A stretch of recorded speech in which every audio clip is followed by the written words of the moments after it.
Finalmente el Senado aprobó que las Fuerzas Armadas resguarden infraestructura crítica cuando se encuentre en peligro de ser afectada y así poder prevenir daños a elementos básicos como el agua, la luz o también el acceso a la salud.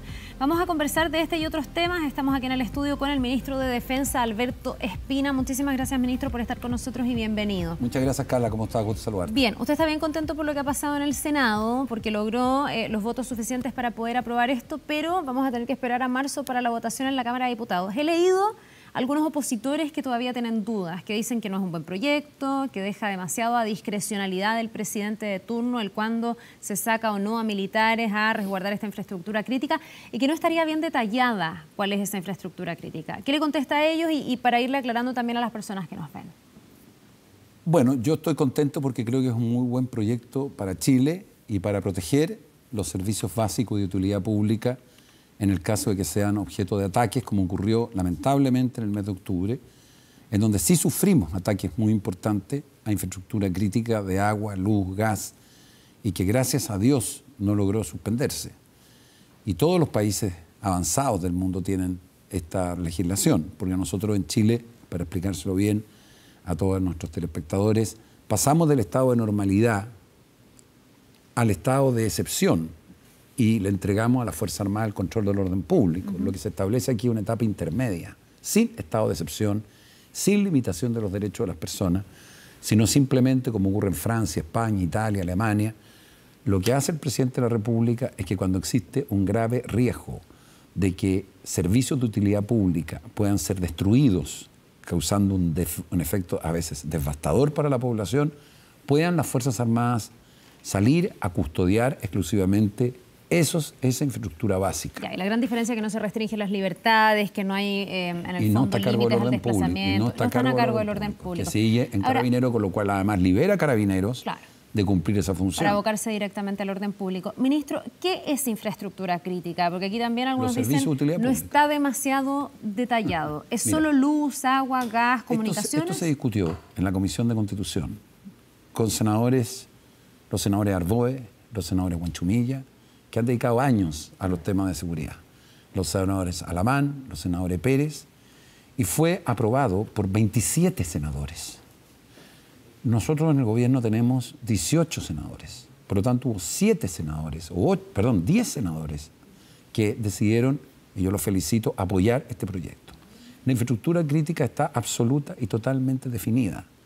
Se entiende por infraestructura crítica los servicios de utilidad pública que, de afectarse, perturbarían gravemente el desarrollo de una ciudad, como lo es en Inglaterra, en cualquier país. Y por lo tanto lo que se hace es decir que cuando existan antecedentes y información que esta infraestructura crítica puede ser dañada, realmente lo que se requiere es reforzar su custodia. Ya, me imagino que plantas de suministro de agua potable es infraestructura crítica. Me imagino que el metro es infraestructura crítica, que fue además uno de los grandes damnificados, ¿o no? Sí, por supuesto. Ya.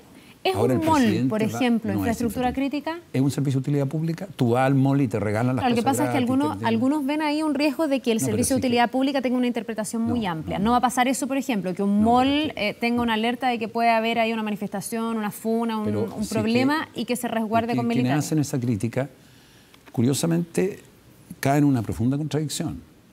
Porque hay quienes han sostenido que las Fuerzas Armadas no deben salir a controlar el orden público. Entonces lo que el gobierno hace es establecer una etapa intermedia, es decir, antes de llegar a un estado de emergencia, que significa una grave alteración del orden público, donde un militar tome el control de toda una ciudad de orden público con toque de queda, con una serie de medidas, aquí se establece una etapa intermedia, que viene de la experiencia extranjera y que ha sido muy exitosa. Y por lo tanto, jamás un mall va a ser considerado infraestructura crítica. Infraestructura crítica es que es bien importante que los críticos, y sobre todo usted, leamos las leyes, porque si no confundimos a la gente. Infraestructura crítica dice, empresas o servicios que atiendan servicios de utilidad pública. Servicios de utilidad pública. ¿Cuáles son los servicios de utilidad pública? Y servicios básicos. El gas, la electricidad, las comunicaciones, el transporte, entre otros, los embalses.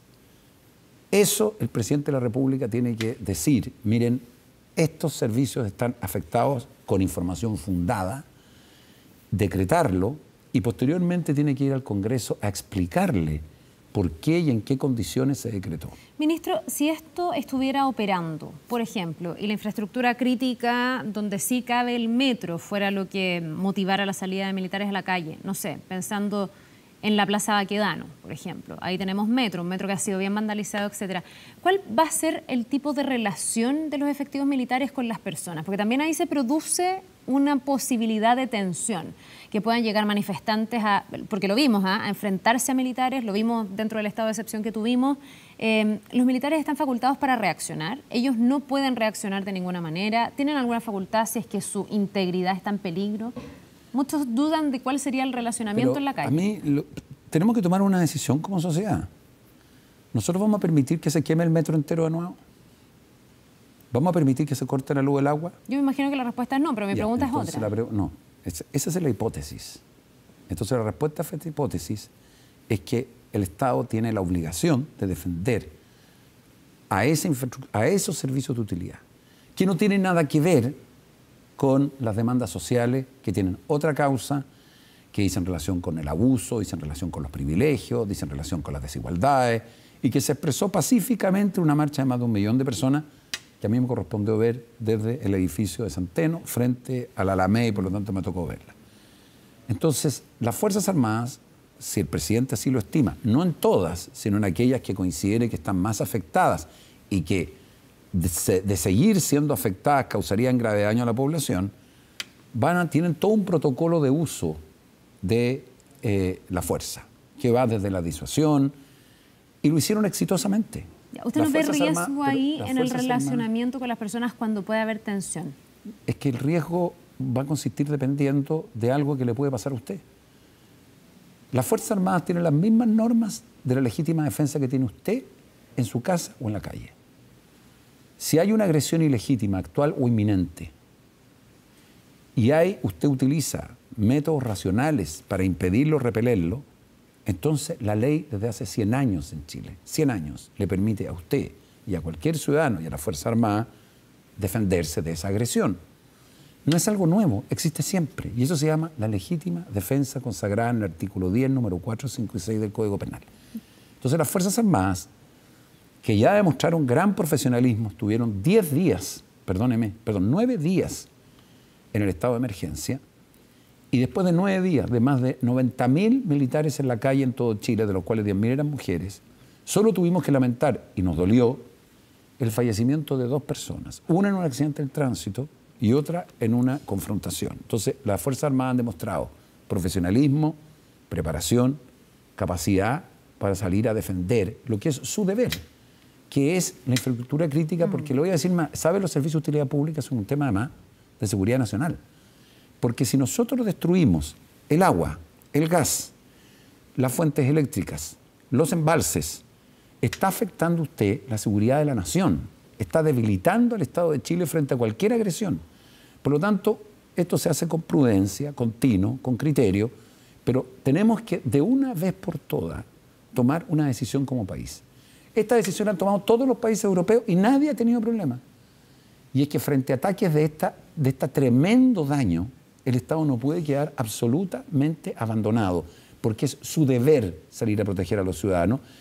En caso contrario, significa que tendríamos que aceptar que este canal de televisión fuera bloqueado, porque se le atacan las antenas y se le destruye, y tendríamos que decir, bueno, será así. Eso a mí me parece que es una irresponsabilidad. Y por eso es que este proyecto tuvo tanto voto.